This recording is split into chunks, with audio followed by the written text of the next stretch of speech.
Pada masa dinasti Song, ibu kota Kaifeng bersinar terang oleh kemewahan. Istana dihiasi emas, musik pesta terdengar tiap malam, dan kaisar tengah mempersiapkan sebuah perayaan besar untuk merayakan kemenangan perang. Para pejabat sibuk mengatur jamuan, berlomba-lomba membawa hadiah serta kata-kata pujian demi menyenangkan hati penguasa. Namun di balik tembok istana yang megah, desa-desa rakyat jelata dipenuhi tangisan dan penderitaan. Untuk membiayai pesta, pejabat keuangan mengusulkan pajak tambahan. Bagi bangsawan dan pedagang besar, jumlah itu tak berarti. Tetapi bagi petani miskin yang sawahnya kering, bagi buruh yang hanya mengandalkan upah kecil, dan bagi pedagang kecil yang nyaris bangkrut, pajak itu adalah beban yang tak tertanggungkan. Musim paceklik membuat panen gagal. Banyak keluarga hanya makan bubur encer sekali sehari. Ada yang mencari akar liar di hutan untuk mengganjal perut. Tak sedikit pula yang menjual anak-anaknya kepada tuan tanah demi sepotong roti. Tangisan itu tak terdengar oleh pejabat lokal. Semua takut, semua tunduk pada perintah istana. Namun di tengah putus asa, rakyat mengingat satu nama. Bao Zheng, sang hakim berwajah hitam berhati emas. Mereka percaya jika ada satu orang yang mau menentang kebijakan zalim, itu hanyalah dirinya. Maka dikumpulkanlah sebuah petisi. Karena tak punya tinta, mereka melukai jari dan menuliskan huruf demi huruf dengan darah. Kalimatnya sederhana tapi menembus hati siapapun yang membacanya. Jika langit punya mata, biarkan rakyat ini tetap hidup.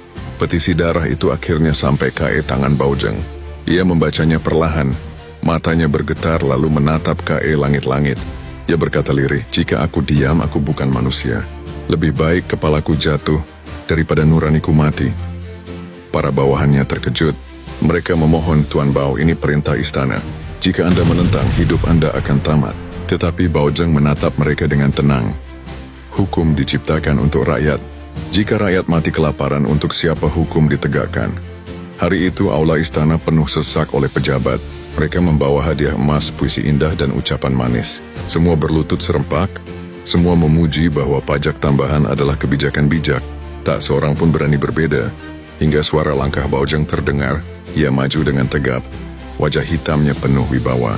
Di tangannya ia membawa gulungan petisi darah rakyat jelata. Dengan lantang ia berkata, paduka kaisar, inilah suara rakyat. Mereka menulis dengan darah karena tinta pun tak mampu mereka beli. Mereka tidak meminta pesta, mereka hanya meminta hidup.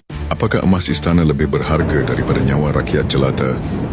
Ruangan mendadak senyap. Seorang pejabat berteriak, Bao Zheng lancang. Bagaimana kau berani menentang kehendak istana? Namun Bao Zheng berdiri tegak, menatap lurus ke arah tahta naga. Suaranya bergema.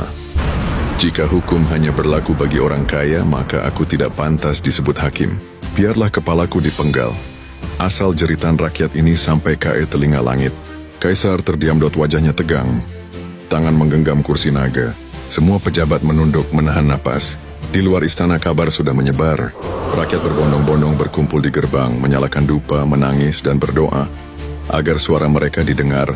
Akhirnya dengan suara berat kaisar berdiri. Bao Zheng, engkau benar. Apa arti kejayaan jika rakyatku menangis? Pajak tambahan ini kucabut. Perayaan akan dipangkas. Biarlah rakyat makan kenyang, barulah istana bersuka cita. Saat kata-kata itu terucap, suasana istana berguncang. Para pejabat terdiam, tak berani membantah.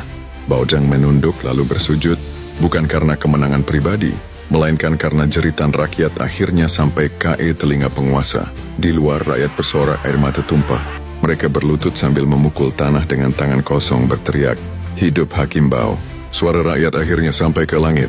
Malam itu ribuan lilin dinyalakan di jalan-jalan Kaifeng, bukan untuk pesta kaisar, melainkan untuk doa syukur atas keberanian seorang hakim yang rela mempertaruhkan nyawa demi rakyat kecil. Sejak hari itu nama Bao Zheng dikenang abadi. Ia bukan hanya hakim, ia adalah suara rakyat di telinga kaisar, benteng terakhir melawan keserakahan istana. Dalam dunia penuh ketidakadilan, pernah ada seorang pria berwajah hitam yang berdiri sendirian, dan keberaniannya membuat langit pun berpihak pada rakyat.